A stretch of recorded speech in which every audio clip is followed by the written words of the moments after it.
Salut à vous tous, bienvenue sur CC Info 91, la chaîne YouTube consacrée aux non-voyants. Présenté par Alain Leclerc, avec Pascal Cusson. Musique de notre ami José Licenciato, qui nous l'offre gratuitement la musique, merci à lui. Notre blog, nom de domaine, pour que ça soit plus simple pour vous, www.ceci-info91.com. Soyez tous et bienvenus sur la chaîne.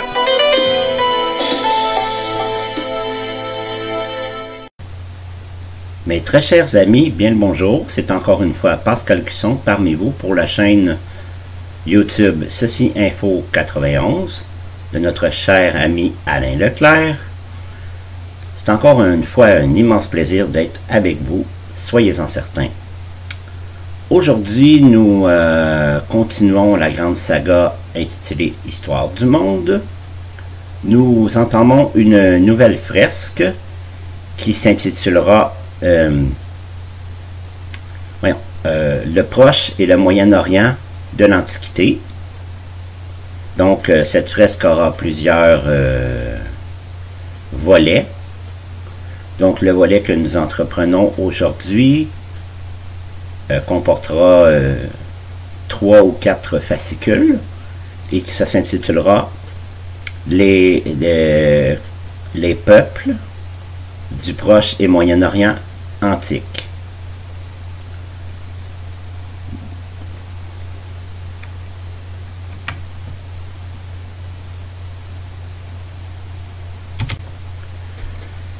Et ce fascicule numéro 1 comportera 2 sections, donc la section 1, les Cananéens, la section 2, les Philistins.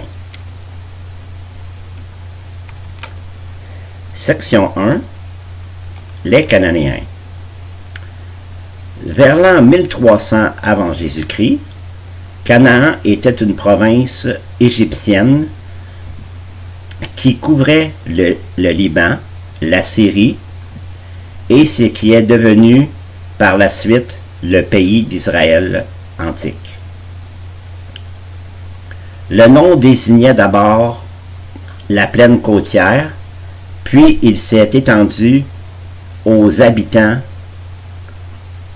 des montagnes boisées, qui s'appelaient eux les Amoréens, mais le nom cananéen s'est étendu à ce sous-peuple. Pour ceux qui veulent des confirmations historiques, ils peuvent aller voir dans n'importe quelle Bible, dans le livre des Nombres, chapitre 13, verset 29, et dans le chapitre 35, verset 10. Aussi dans le livre de Josué, chapitre 5, verset 1. D'autres peuples vivaient encore dans le pays. On peut voir ça dans le livre biblique du Deutéronome, chapitre 7, verset 1, qui sont en mention plus de 5 fois, donc à part les Cananéens et les Amoréens. Ces peuples-là ne nous sont pas restés en mémoire aujourd'hui, car c'était des peuples nomades, chasseurs-cueilleurs, qui ne connaissaient pas l'écriture.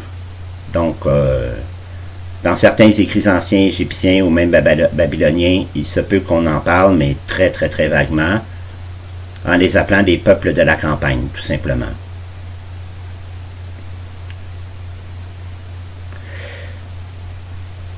Donc, le terme cananéen a donc fini par inclure plusieurs peuples différents. Donc, ce n'est pas un peuple spécifique.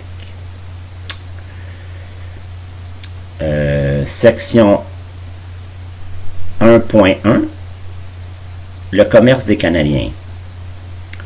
Les habitants de la côte étaient des commerçants. Le commerce faisait tellement partie intégrante de la vie des Cananéens que leur nom a pris le sens de marchand en hébreu. Par exemple, on peut voir ce terme un peu, pas péjoratif, mais nomenclatif, dirais-je, dans la Bible, dans le livre des Proverbes, au chapitre 31, verset 24. Les principaux ports pour les navires de haute mer étaient Tyr, Sidon, Beyrouth et Byblos, dans la bande côtière qui s'étendait vers le nord, ce qui est actuellement la côte du Liban. On y exportait du bois de cèdre, les fameux cèdres du Liban, des bases d'huile et de vin, et d'autres produits qu'on envoyait aussi en Égypte, en Crète et en Grèce. On y ramenait de ces pays-là des articles de luxe et du papyrus égyptien pour faire le fameux papier, des poteries et des minerais grecs. Au nord de Canaan se trouvait la grande ville d'Ougarit, qui se situe près de l'actuel Latakia. C'était également un centre commercial prospère. La position de Canaan comme pont entre l'Asie et l'Égypte, ainsi que ses activités commerciales, l'exposait à toutes sortes d'influences culturelles. Dans une ville, c'était dans le style de l'Égypte que l'on construisait un temple ou le palais du gouverneur. Dans une autre, on imitait le style syrien. Des bijoux en forme de scarabée et d'autres styles de bijoux égyptiens étaient à la mode en même temps que des joyaux babyloniens et hittites. Les Cananéens se servaient à la fois de l'écriture égyptienne, que l'on nomme hiéroglyphique, et babylonienne, nommée cunéiforme. Section 1.2, l'alphabet. C'est le legs le plus important que Canaan ait fait au monde. Son invention remonte entre l'an 2000 et 1600 avant Jésus-Christ. Sous l'influence égyptienne, on se mit à écrire sur du papier, fait à partir de la plante du papyrus. Ce support n'étant pas durable, nous ne connaissons de cet alphabet primitif que ce qui a été trouvé sur des matériaux mieux conservés, comme par exemple des noms gravés sur des tasses. Section 1.3, les villes et leurs chefs. Les villes cananéennes étaient entourées de murs de terre et de pierre pour les protéger contre les pillards et les bêtes sauvages. À l'intérieur, les maisons étaient serrées les unes contre les autres, comme c'est encore le cas dans les vieilles villes du Proche-Orient. Le peuple cultivait son lopin de terre, faisait de l'artisanat ou travaillait pour le roi ou pour les propriétaires fonciers ou même souvent pour les commerçants. Aux environs, il y avait des villages de cultivateurs et d'éleveurs. Les rois des villes se faisaient continuellement la guerre. Une bande de brigands et de hors-la-loi pouvait aussi attaquer à tout moment. Cet état de choses est décrit dans les tablettes découvertes à Tel El Amarna, en Égypte, datant de 1360 avant Jésus-Christ. Les livres bibliques de Josué et des Juges montrent qu'il en était encore ainsi 1 ou 2 siècles plus tard, ce qui a facilité aux Israélites la conquête de la terre promise, qui est devenue l'Israël antique.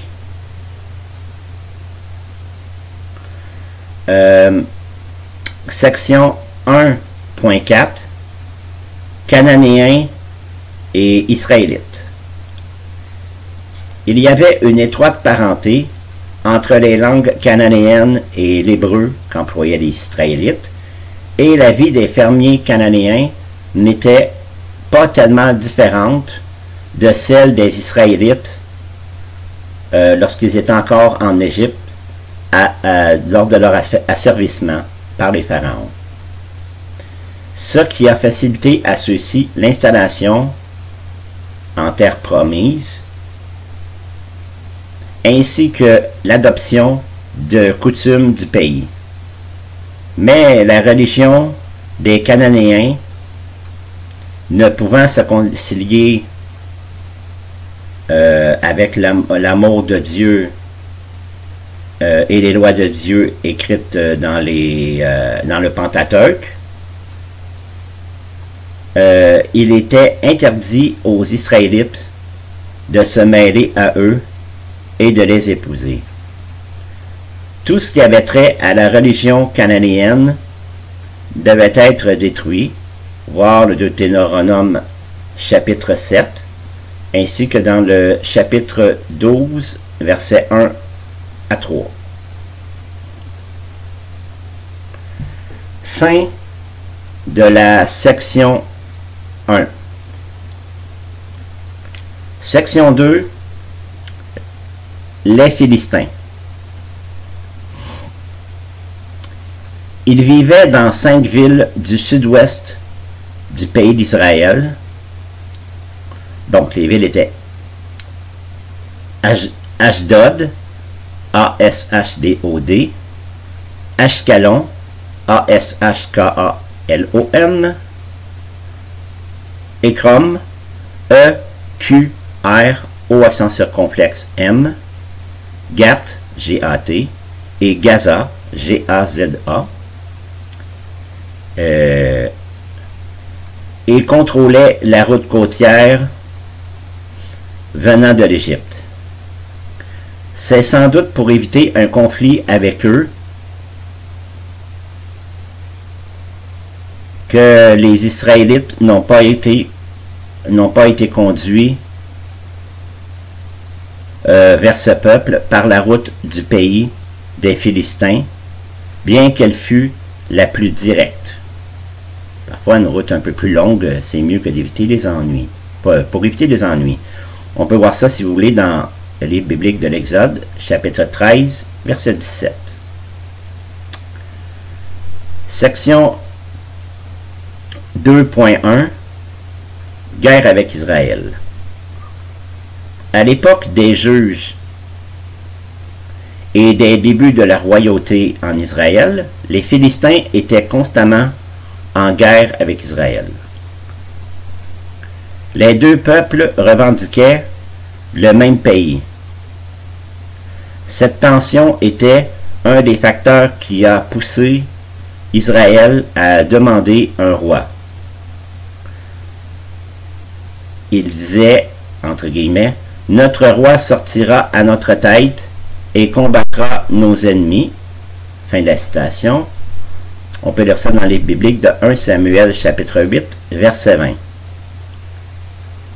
Ce n'est qu'après de longs conflits que le roi David mit fin aux attaques des Philistins en les battant depuis Géba jusqu'à l'entrée de Gézer. On peut voir ça dans le livre biblique de 2 Samuel chapitre 5, verset 25.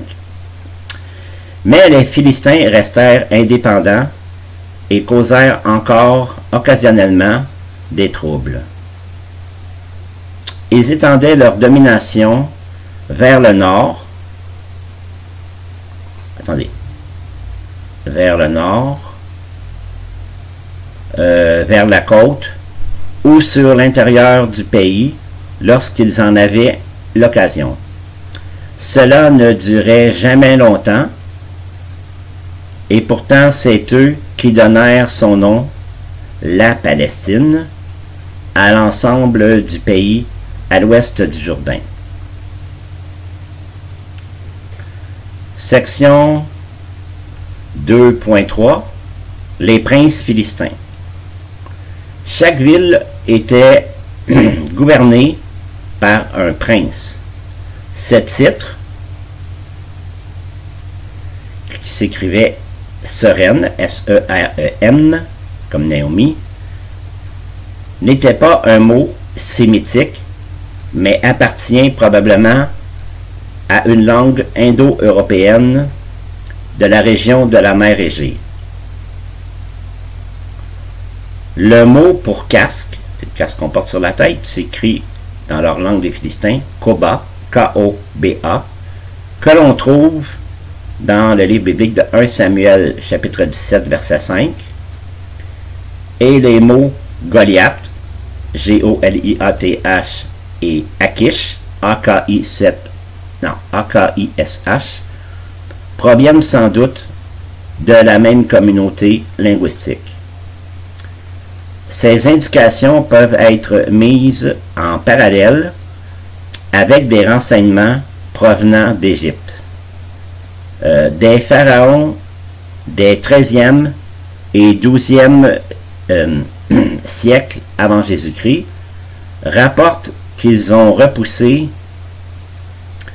plusieurs invasions de ce qu'on appelle entre guillemets les peuples de la mer. Fin de citation. Les Philistins étaient l'un de ces peuples. Après leur défaite, les Égyptiens placèrent certains en garnison dans des forts provinciaux ou frontaliers et autorisèrent d'autres Philistins à s'installer le long de la côte de la province égyptienne de Canaan.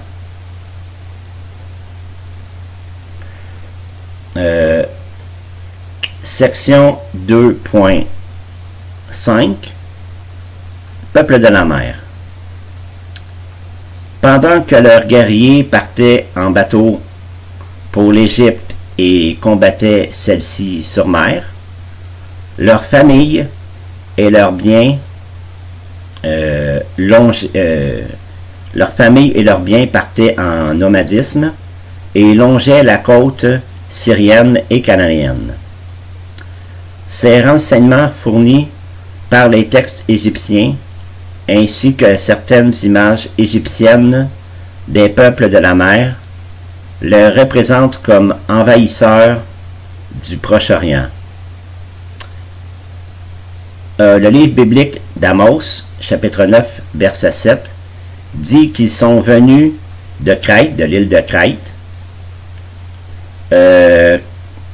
Donc, le nom à l'époque était Caphtor. Je vous l'appelle, c'est K majuscule A-P-H-T-O-R. Quant au livre biblique du Deutéronome, chapitre 2, verset 23, affirme que c'est de là qu'étaient sortis les habitants de Gaza. Gaza, je vous le rappelle, qui était à l'époque l'une des 5 villes majeures des Philistins.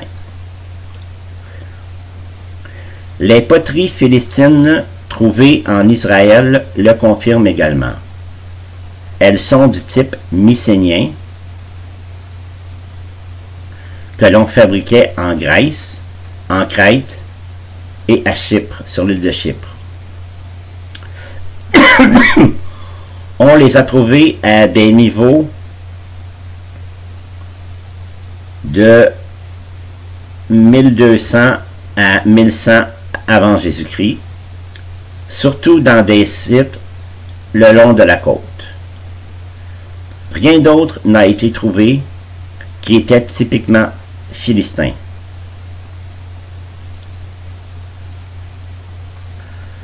OK. Une minute, là.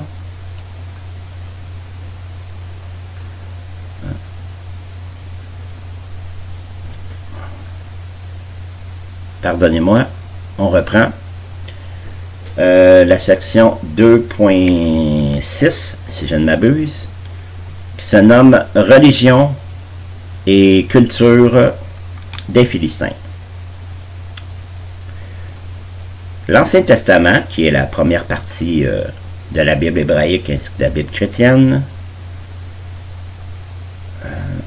donne des noms sémitiques, de la langue sémite, une déviation de la langue hébreu, donne donc des noms sémitiques aux dieux philistins.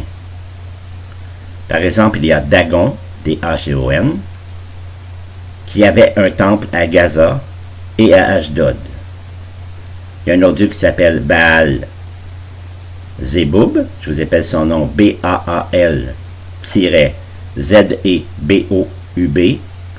qui était vénéré à Écrom. Ashtar, A-S-H-T-A-R-T, qu'on appelait aussi Astarté, A-S-T-A-R-T-E. Le peu que nous sachions de leur ville ne nous permet pas d'être sûrs que leur maison et leur temple aient eu leur style propre. Ils étaient très habiles à forger les métaux, surtout le fer. L'armure du fameux géant Goliath, le fameux géant qui fut battu par David, qui le tue en lui expédiant une pierre entre les deux yeux, malgré l'armure de ce géant, était impressionnante. Et les Israélites devaient payer leurs voisins philistins pour faire affûter leurs outils, car eux n'avaient pas encore acquis les techniques de forgeage du fer. Section 2.7, si je ne me trompe pas. Maintenant, les anciens Philistins. Longtemps avant l'entrée des Israélites en terre promise ou Canaan, leurs ancêtres ont été rencontrés des Philistins au sud de Canaan. Certains prétendent que ces récits ont été composés plus tard, après que les Philistins s'y soient installés au XIIIe siècle avant Jésus-Christ. D'autres pensent qu'un éditeur tardif a remplacé un nom désuet par celui des Philistins. Mais certaines fouilles archéologiques dans la région des Philistins ont révélé qu'il y a eu des contacts avec la Grèce déjà au XXe siècle avant Jésus-Christ. Cependant, à part l'Ancien Testament biblique, aucun autre document ne mentionne spécifiquement les habitants de cette région à cette époque-là.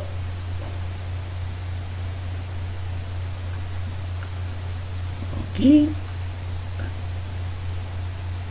Pour ceux qui voudraient entendre savoir quelques petites choses sur les Philistins, vu qu'il y a juste l'Ancien Testament hébraïque de la Bible qui en parle, donc je donne des références. Livre de la Genèse, chapitre 21, verset 33. Non, je recommence. Livre de la Genèse, chapitre 21, verset 32 et 34, ainsi que le chapitre 26. Le livre des Juges, chapitre 16. Le livre de 1 Samuel, chapitre 5. Verset... Non. Attendez une minute. Je ne vais pas me tromper. Je ne vais pas dire des idioties. Ah, ok. C'est ça. Je recommence. Le livre biblique de 1 Samuel dans le chapitre 5. Et vous avez aussi, encore dans le livre 1 Samuel, chapitre 13, versets 19 à 22. Vous avez aussi dans le chapitre 17,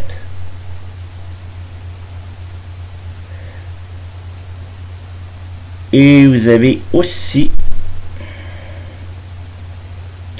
dans le chapitre 31, verset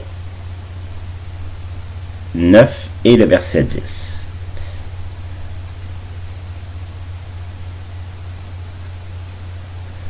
Vous avez aussi dans le livre biblique de 1 Roi, chapitre 1, verset 2.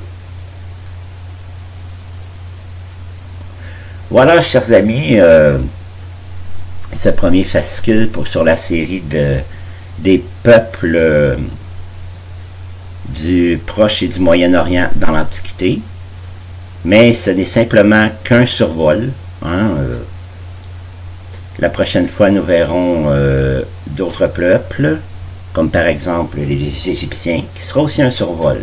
Comme je vous le répète, plus tard, lorsque je trouverai plus de renseignements, eh bien, certains des peuples, comme les peuples les plus connus, par exemple, comme les Égyptiens ou les Babyloniens et tout ça, je ferai des textes plus longs, ceux qui auront, mettons, un fascicule par peuple, un fascicule entier, voire peut-être même deux.